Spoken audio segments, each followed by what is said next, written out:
Engine 202, Battalion 201, Engine 201, Engine 2201, Battalion 202, Ladder 206, Channel 5, possible house fire at 6th Street and Stapley in Mesa. Engine 202, Battalion 201, Engine 201, Engine 2201, Battalion 202, Ladder 206, Channel 5.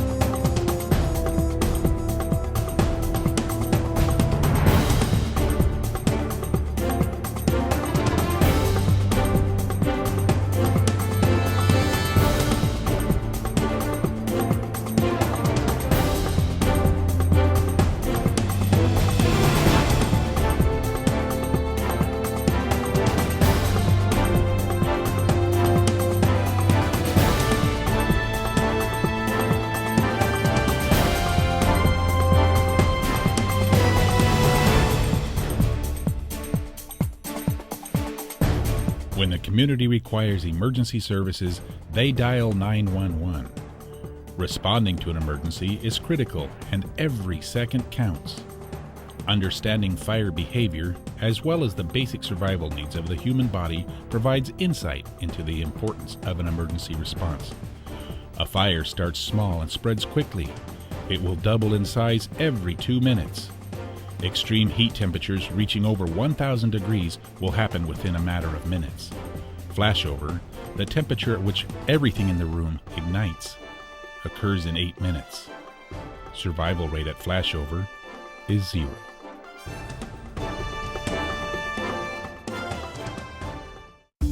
Hi, I'm Mary Camelli, an Assistant Chief with the Mesa Fire Department. And I'm Mike Dunn, Deputy Chief and Public Information Officer. As you can see, a fire can become quite large in a very short period of time. The Mesa Fire Department is committed to placing the appropriate number of firefighters, apparatus, and resources at the scene of an emergency in order to save lives and property in the framework of a safe and calculated plan. Oftentimes, the public questions the manner in which we fight fire. Our tactics and strategy may appear confusing or sometimes not logical to the untrained eye. And so, the purpose of this film is to answer some of the most frequently asked questions. Is there a difference in fires today as compared to the past? Fires today burn hotter, burn faster, and are more lethal. Plastics, synthetics, and pressed wood products are common components of modern construction. Typical home furnishings in use today result in faster developing fires and a more rapid onset of lethal fire conditions than did the furnishings of 3 decades ago. When structures such as this become involved in fire, it can pose various threats to our firefighters, especially today. We have lighter weight construction, we have hidden spaces, we have vaulted ceilings, and heavier roof loads. All of this can make a very dangerous combination for our firefighters. Pressed wood products are widely used in modern construction. These products are commonly held together with glue and lightweight metal. Under non-fire conditions, these products are very safe and reliable. However, during a fire, these products may begin to fail within 5 to 10 minutes. With the added weight of air conditioners, air handlers, and roof tile, these products could fail even sooner. So I come around the corner. I'm maybe right here. Behind me, I heard it. Wave of heat and some wind just at my back. Just catastrophic, immediate failure. I turn around. I knew Roy was right behind me. And I turn around and I come up here to check. Just things you remember, there's like a piece of wood here, something about here, and there was no Roy to be found. I exited. Right after that point, probably not even 10 seconds, the roof came in and you could visibly see black smoke push out of every hole, every doorway in the house. I was concerned at that point, didn't see the guys come out. And once the smoke cleared, I could see Jeff in the doorway and just a wall of fire behind Jeff. And he looked frantic. I did not see Roy. My last image of Jeff was his SCBA bottle, his turnouts, the back of his helmet. It was more like an image because it was smoky. Smoke starting to bank down and then just whoosh. And then now I see all this debris and fire and trusses and air handler. And I thought for sure he was gone. I thought for sure he got crushed. And my immediate instinct was to try and find him, but it was hot in there. I couldn't see visibility, smoke banked down. There was embers, I remember embers falling around all over me, and I was worried about a secondary collapse. And in my mind, I knew I had to do a mayday, but I didn't want to take the time to struggle with it right there in the hallway because I was worried about another collapse and getting burned and getting trapped. So I knew I had to find a safe spot, whether my first thought was to find a bedroom and call a mayday and let him know that I got separated from my captain, and I think he just got crushed by the collapse. Firefighting techniques have evolved with changing fire behavior, changes in building material, and construction methods. To compound this, structures burn faster, collapse sooner, and emit greater levels of toxic smoke than ever before. Why does it take fire trucks so long to arrive? It's no secret that commuting on valley roadways can be challenging. Fire trucks are also challenged by high traffic loads.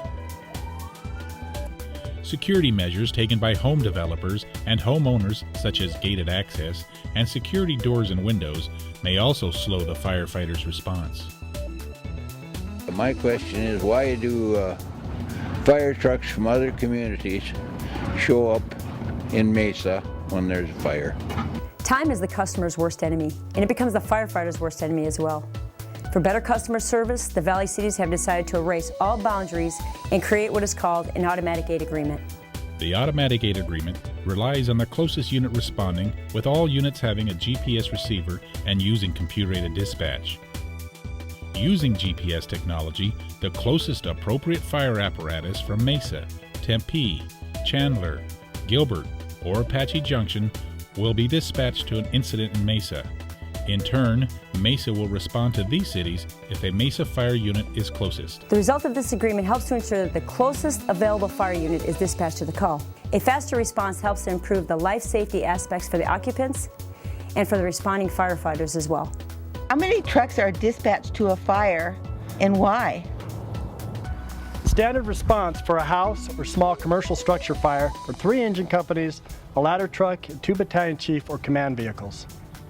Support vehicles such as an air light unit, safety officer, fire investigator, rehab vehicle, and an ambulance may be added if a fire cannot be extinguished in the first few minutes.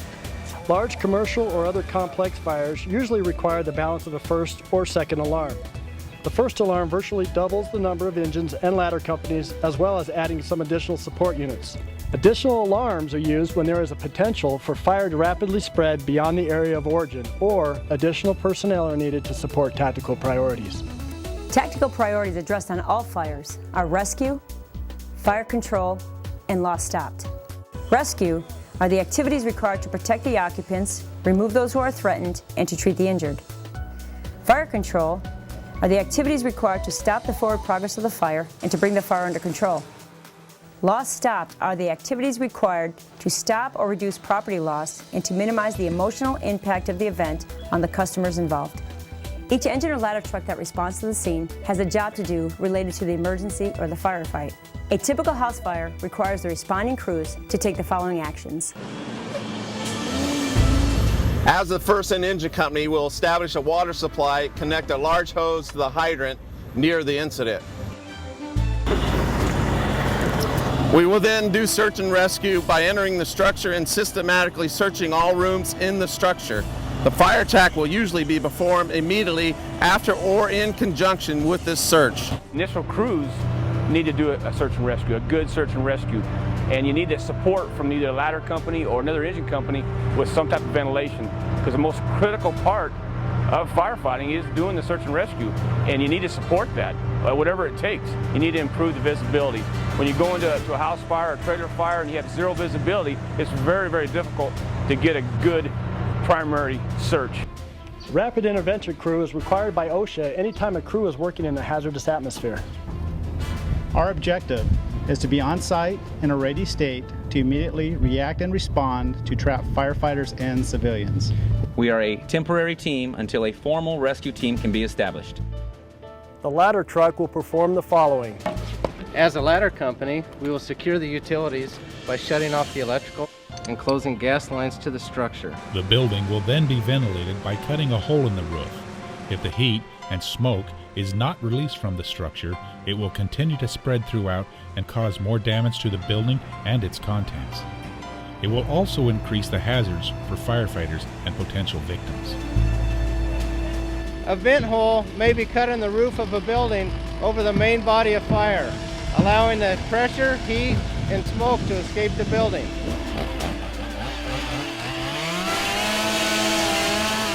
A large volume fan may be placed at the front door to assist in removal of heat and smoke, or it may be used in lieu of vertical ventilation. We will also prepare the aerial ladder for a defensive operation. Ladder trucks are generally placed in a position to attack the fire if it spreads beyond the original structure. The ladder may be raised early in the incident, but can't be used on the building when firefighters are working on the inside. Applying large amounts of water from the outside could increase the potential for a roof collapse, endangering firefighters working on the interior of the structure. These large streams carry enormous amounts of energy and can cause injury if directed onto a firefighter by accident. It also can create large amounts of steam inside the structure, severely burning anyone working on the inside. A second engine will support the first engine company. As the second-in-engine company, we'll pull an additional handline to the interior to support the first-in-engine company with fire control. The second-in-engine company will then start salvage operations by covering the contents of the building. They will then check for and help control the fire spread. Then they will help the initial interior crew achieve the 3 benchmarks of ensure life safety, property conservation, and loss stopped. A first alarm adds additional personnel and apparatus for large or complex events that cannot be controlled by the initial response. To avoid traffic congestion at the incident, the first alarm units will stage near the incident until they receive an assignment from the command team. Assignments may include rescue sector. The rescue sector is a 3 or 4 person team that takes the place of the rapid intervention crew. This sector will review pre-planned drawings of the building, track the progress and location of the crews working inside the building, and take actions necessary to perform a rescue. Another sector that may be assigned by command is the rehab sector. After crews complete a number of assignments, they're usually rotated through the rehab sector. In rehab, crews will receive hydration fluids, and because of the extreme working conditions, they will be medically cleared to return to work. Crews sent to rehab are replaced by on-deck crews. The on-deck crews are placed in various positions at the incident and will relieve a crew needing to change air bottles or are assigned to rehab. As time is a critical factor in a fire, on-deck crews greatly reduce transition time for fireground work assignments. Why do we have so many fire trucks on the scene? We want our firefighters to be able to operate as safely as possible in any situation. And we need our resources on the scene to be readily available at any time. I've seen firefighters cut holes in roofs, but I've never seen them spray water in them. Why? A ventilation hole is cut in the roof to allow superheated smoke and gases to be removed from the interior of the building. As tempting as it looks, applying water down a ventilation hole would put anyone in the interior in harm's way. For demonstration purposes, a fire stream has been directed into a ventilation hole. Notice how it pushes the heat and smoke back into the building. And what appears to be white smoke is actually pressurized steam that has been forced back into the building, creating an intolerable environment for firefighters and setting up the potential for severe steam burns. Why aren't ladder trucks used on our fires? There are 2 ways in which fires are fought, offensive and defensive. Aerial ladders may be raised in preparation for a defensive attack. In an offensive attack, the firefighters will enter the building and make an aggressive attack at the starting point of the fire. In a defensive attack, the ladder company is our #1 weapon for large, fully involved structure fires where fire conditions are too intense for firefighters to enter the building, or interior fires that have overrun the interior crews. They may also be used to protect adjacent structures. Defensive attacks are used when there is no chance of finding survivable victims or the building is near or has started to collapse. What can I do to help protect my family from fire? The Mesa Fire Department has developed a PRAISE program, which stands for Prevention and Risk Assessment Initiating Safer Environments. What the PRAISE program does is provide free home safety inspections, which include free smoke alarms and free brochures that give information on home fire and life safety. In the home safety inspection, we will change batteries and smoke alarms. We'll install free smoke alarms for residents in Mesa.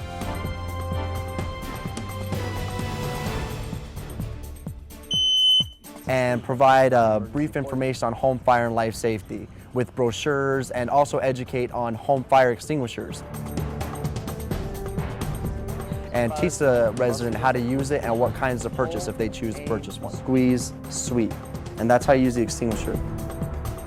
Time and resources will continue to be the #1 critical factor in the fire and life safety equation. The Mesa Fire Department's goal is to get the right personnel in the right location with the right tools in 4 minutes or less 90% of the time. The proper resources allows our firefighters to act as safely as possible in extremely dangerous situations. This allows us to provide you and our community with the best service possible. If you have further questions, please feel free to call the Mesa Fire Department at 480-644-2101 or visit our website at www.cityofmesa.org/fire. The purpose of this video is to answer some of the most common questions we have about our fire operations here in Mesa. Our members are highly trained and extremely efficient to provide the highest quality service for the citizens of Mesa. We will operate quickly, safely, and efficiently as possible. I hope this video has helped answer some of your questions. Thank you and be safe.